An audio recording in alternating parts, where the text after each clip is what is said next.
Hello friends, welcome to Magnetech YouTube channel. Friends, आज की video में हम बात करने वाले हैं सबमर्ज आर्क वेल्डिंग के बारे में। ठीक है, तो यहाँ पे ये पूरी जो फिगर दी हुई है सबमर्ज आर्क वेल्डिंग की, उसके बारे में हम पूरा देखेंगे। तो सबसे पहले स्टार्ट करते हैं आर्क। तो यहाँ पे आर्क जो है वो कहाँ पे हो रहा है, तो ये वेल्डिंग इलेक्ट्रोड है एंड ये वर्कपीस है।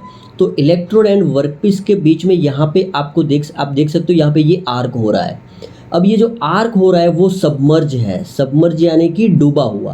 किससे डूबा हुआ है, तो यहाँ पे ये आप देख सकते हो। तो ये पूरा का पूरा यहाँ पे ये ग्रेन्युलेटेड फ्लक्स है। ठीक है, ठीक है। तो वो फ्लक्स से आर्क जो है वो पूरा फ्लक्स से डूबा हुआ है, इसीलिए यहाँ पे हम बोलेंगे सबमर्ज आर्क वेल्डिंग प्रोसेस। ठीक है, अब यहाँ पे समझने का ट्राई करते हैं कि ये पूरा फिगर है क्या। तो ये जो इलेक्ट्रोड है, ये इलेक्ट्रोड जो है वो 3 to 6 mm जनरली डायमीटर का रहता है। तो वो यहाँ से कंटिन्यूसली फीड होता रहता है फीड रोल के थ्रू। ठीक है, यानी कि ये कंटिन्यूस प्रोसेस है जिसमें ये जो इलेक्ट्रोड है वो कंज्यूमेबल इलेक्ट्रोड यूज़ होगा। दूसरी हम बात करें करंट की, तो यहाँ पे हम AC या तो DC करंट यूज़ कर सकते हैं। लेकिन DC करंट में यहाँ पे हमने दो चीज़ देखी, एक तो है स्ट्रेट पोलैरिटी एंड दूसरी है रिवर्स पोलैरिटी। ठीक है, तो रिवर्स पोलैरिटी जिसमें इलेक्ट्रोड पॉजिटिव होता है, तो वो हम यहाँ पे यूज़ करेंगे ताकि यहाँ पे जो इलेक्ट्रोड है उसमें आप 66% हीट जो है वो यहाँ पे इलेक्ट्रोड पे यूज होगी। ठीक है, हीट जो जनरेट होगी 66% वो इलेक्ट्रोड पे जनरेट होगी। तो उसकी वजह से यहाँ पे वो इजीली यहाँ पे मेल्ट होके ये वर्कपीस पे जुड़ जाएगा। ठीक है, नाउ यहाँ पे ऊपर से आप देख सकते हो, यहाँ पे ये फ्लक्स यहाँ से आ रहा है। ठीक है, यहाँ पे आर्क प्रोड्यूस हो रहा है और ये पूरा आर्क जो है वो पूरे फ्लक्स के अंदर हो रहा है। ठीक है, अब यहाँ पे ये जो मोल्टन मेटल, ये जो है ये क्या है, मोल्टन वेल्ड मेटल, यानी कि आर्क होने के बाद जो वर्कपीस है वो भी मेल्ट होगा एंड जो इलेक्ट्रोड है वो भी मेल्ट होगा। तो यहाँ पे ये जो मोल्टन मेटल यहाँ पे पूरा मोल्ड जो यहाँ पे ये पूरा पोर्शन होगा वो क्या हो जाएगा, मोल्टन मेटल के फॉर्म में यहाँ पे हो जाएगा। और उसके बाद थोड़े टाइम में ये धीरे धीरे धीरे करके वो सॉलिडिफाइड होता रहेगा। लेकिन दूसरी चीज़ ये है कि जो फ्लक्स यहाँ से आ रहा है वो फ्लक्स भी हीट होगा एंड वो फ्लक्स भी यहाँ पे मोल्टन फ्लक्स के फॉर्म में यहाँ पे कन्वर्ट हो गया, यानी कि फ्लक्स भी यहाँ पे मेल्ट हो जाएगा। ठीक है, और उसके बाद जब वो सॉलिडिफाइड होगा तो यहाँ पे वो स्लैग बन जाएगा।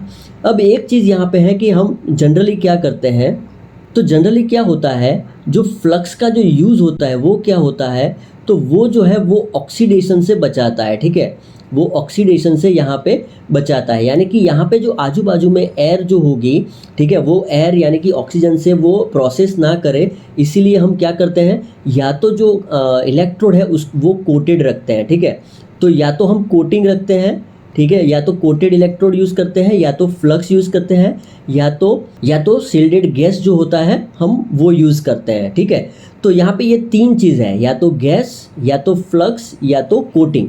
तो ये तीन चीज़ से हम ऑक्सीडेशन से प्रोटेक्ट करते हैं ये वर्कपीस को। ठीक है, ओके। तो यहाँ पे हम क्या यूज़ कर रहे हैं, फ्लक्स यूज़ कर रहे हैं for the reduce the oxidation, या तो ऑक्सीडेशन से प्रोटेक्शन के लिए। ठीक है, तो ये पूरी चीज़ थी सबमर्ज आर्क वेल्डिंग की। ठीक है, अब यहाँ पे तो यहाँ पे मैंने जो अभी आपको बताया वही चीज़ सब यहाँ पे लिखा हुआ है। ठीक है, यहाँ पे फ्लक्स है। ठीक है, जो इलेक्ट्रोड होगा वो कोटेड नहीं होगा, यानी कि बैर इलेक्ट्रोड यूज़ करते हैं। देन सोर्स जो है, heat source remain buried under the flux, यानी कि डूबा हुआ रहता है। मोल्टन वेल्ड पुल की बात की हमने। देन सेमी ऑटोमेटिक या तो ऑटोमेटिक भी ये हो सकता है। ठीक है, then direction of wire and welded material, ये भी हमने बात की। ठीक है, उसके बाद तो ये सब जो है वो एडवांटेज डिसएडवांटेज में भी आ जाएगा। एक चीज़ यहाँ पे बाकी है, wires of several alloys for steel, stainless steel, copper etcetera are available in the diameter of 3 to 6 mm। ठीक है, वो भी मैंने आपको बताया था। अब देख लेते हैं फ्रेंड्स, इसमें एडवांटेज एंड डिसएडवांटेज क्या है। तो सबसे पहले अगर एडवांटेज की बात करें तो यहाँ पे हायर वेल्डिंग स्पीड पॉसिबल है। ठीक है, क्योंकि यहाँ पे क्या हो रहा है, तो यहाँ पे जो इलेक्ट्रोड है वो कंटिन्यूसली यहाँ पे आ रहा है। ठीक है, तो यहाँ पे हायर वेल्डिंग स्पीड जो है वो पॉसिबल है। Then weld distortion is also very less. क्यों? क्योंकि यहाँ पे क्या हुआ है, जो भी मोल्टन मेटल है, मोल्टन पूल है, वो क्या हो रहा है, फ्लक्स के नीचे है, ठीक है। तो वो धीरे धीरे करके सॉलिडिफाइड होगा, तो उसमें डिस्टोर्शन भी कम होगा। Now welding is carried out without spark, smoke, flash and spatter. तो यहाँ पे ये वर्ड बहुत इंपॉर्टेंट है। तो क्या होता है जनरली आर्क वेल्डिंग में, जो आर्क की वजह से मोल्टन मेटल जो है उसके छींटे यहाँ वहाँ जाते रहते हैं। तो ये अगर हम यूज़ करेंगे तो वो छींटे जो है वो यहाँ वहाँ नहीं जाएंगे, ठीक है। तो वो प्रोटेक्ट करता है, ठीक है। दूसरा जो चीज़ है, पूरा का पूरा अंडर कवर रहता है फ्लक्स के, तो वो आँखों को भी वहाँ पे प्रोटेक्शन मिलता है, ठीक है। उसके बाद very neat appearance and smooth weld shape can be obtain, ठीक है। No edge preparation required. यहाँ पे 12 mm थिकनेस दिया हुआ है कि 12 mm से अगर कम है, लेस है, तो एज प्रिपरेशन की ज़रूरत नहीं है। अब देख लेते हैं कुछ डिसएडवांटेज भी है इसके, ठीक है। तो यहाँ पे पूरी की पूरी चीज़ है ना डूबी रहती है, मतलब अंडर वेल्डिंग होता है, फ्लक्स के नीचे रहता है, तो हम जज नहीं कर पाते। ही कैन नॉट जज द वेल्डिंग प्रोसेस एक्यूरेटली, ठीक है। जो भी ऑपरेटर होगा वो जज नहीं कर पाएगा कि ये कंप्लीट जा रहा है नहीं जा रहा, ठीक है। उसके बाद दूसरा है accessories like jig fixture, light beam focusing device may be use to ensure the proper welding at the joint. तो ये सब चीज़ें भी यहाँ पे ज़रूरत पड़ेगी कि प्रॉपर वेल्डिंग हो रहा है कि नहीं हो रहा है वो देखने के लिए। देन एज प्रिपरेशन की बात की तो यहाँ पे थोड़ा कंट्रावर्सी हो रहा है कि यहाँ पे 12 mm से ज़्यादा है तभी एज प्रिपरेशन की ज़रूरत पड़ेगी। Then flux will be subjected to contamination that may cause weld porosity, यानी कि जो फ्लक्स जो है वो खुद मेल्ट हो जाता है, देन वो स्लैग में कन्वर्ट होता है, तो उसकी वजह से भी पोरोसिटी जनरेट हो सकती है। उसके बाद यहाँ पे बोला गया कि cast iron, aluminium alloy, magnesium alloy, lead, तो ये जो है वो मेटल जो है उसको हम वेल्ड नहीं कर सकते ये मेथड से, ठीक है। तो ये आपको याद रखना है, cast iron, aluminium alloy, magnesium alloy, lead, तो ये जो मटेरियल है वो हम यहाँ पे ये सबमर्ज आर्क वेल्डिंग से वेल्ड नहीं कर सकते, ठीक है।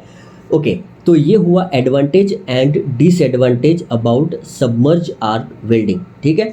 अब देखते हैं उसकी एप्लीकेशंस क्या है। तो जैसे मैंने बताया कि जो कौन कौन से मटेरियल वेल्ड नहीं कर सकते, अब कौन से मटेरियल वेल्ड कर सकते हैं, तो mild steel, medium and high tensile alloy steel जो है उसको हम वेल्ड कर सकते हैं। And it is also use in the fabrication like pipes and penstocks, then railroad and earth moving equipment, ship building, crank and ship buildings, pressure vessels, boilers, bridge girders, locomotives, nuclear power industry। तो ये सब जगह हम जो है submerge arc welding use कर सकते हैं फ्रेंड्स। ओके, तो हमने क्या देखा यहाँ पे, जो सबसे पहले है आपको क्या करना है, ये फिगर पूरी की पूरी आपको प्रिपेयर कर देनी है। फिर आपको principle of submerge arc welding करके पूरा का पूरा ये एक्सप्लेन करना है। तो ये एक्सप्लेन करोगे फिगर तो बहुत इनफ है जो मैंने आपको समझाया। उसके बाद आपको जाना है एडवांटेज पे, एंड देन डिसएडवांटेज पे, एंड देन एप्लीकेशन पे, ठीक है। तो होप फ्रेंड्स आपको ये समझ में आया होगा, ये प्रोसेस पूरी समझ में आई होगी। फ्रेंड्स अगर आपने ये पोलैरिटी वाला वीडियो अगर नहीं देखा तो आप वो पोलैरिटी वाला वीडियो भी देख लीजिए, वो भी मैंने बनाया हुआ है।